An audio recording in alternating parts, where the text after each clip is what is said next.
मैया करुणे स्वीकार है। छठी मैया करुणे स्वीकार है। दीनानाथ सुनो ने पुकार है।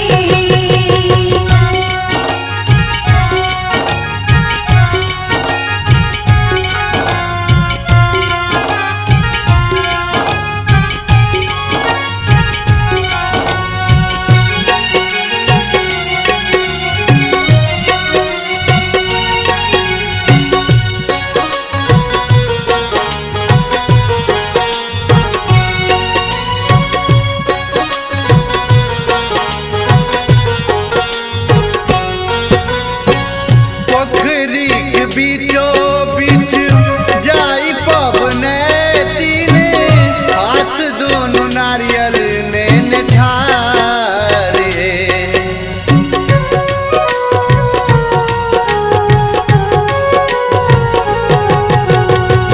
पोखरी के बीचो बीच जाई पवने तीन हाथ दोनों नारियल ने ठारे। धान माँ कुटाई के भुसबा बनाओल, धान माँ कुटाई के भुसबा बनाओल, भुसवा तकनिया सजैब है। राना मैया करुणे स्वीकार है। छठी मैया करुणे स्वीकार है। दीनानाथ सुनो ने पुकार है।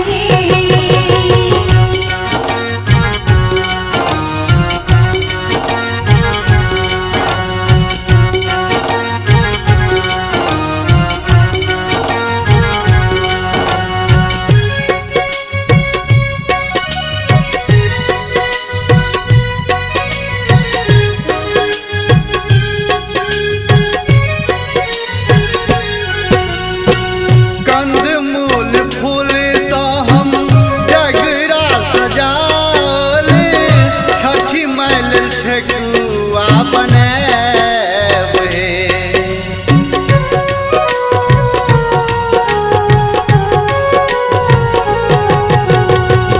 कंद मूल फूल सा हम डगरा सजाल, छठी मैल ठेकुआ बनैब है।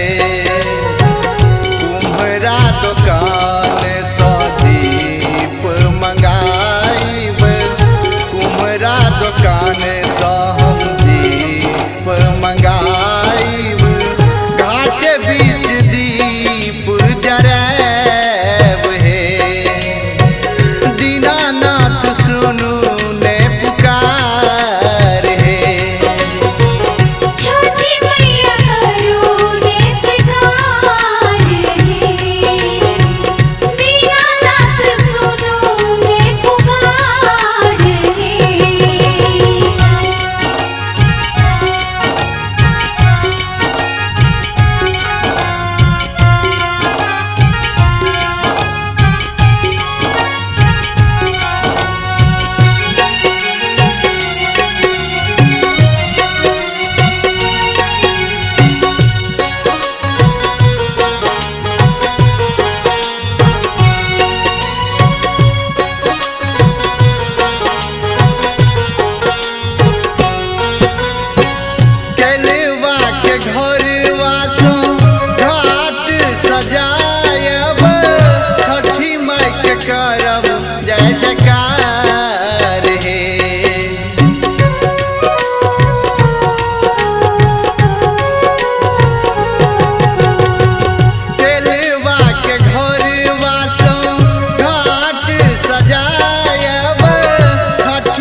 मैया करू ने स्वीकार है।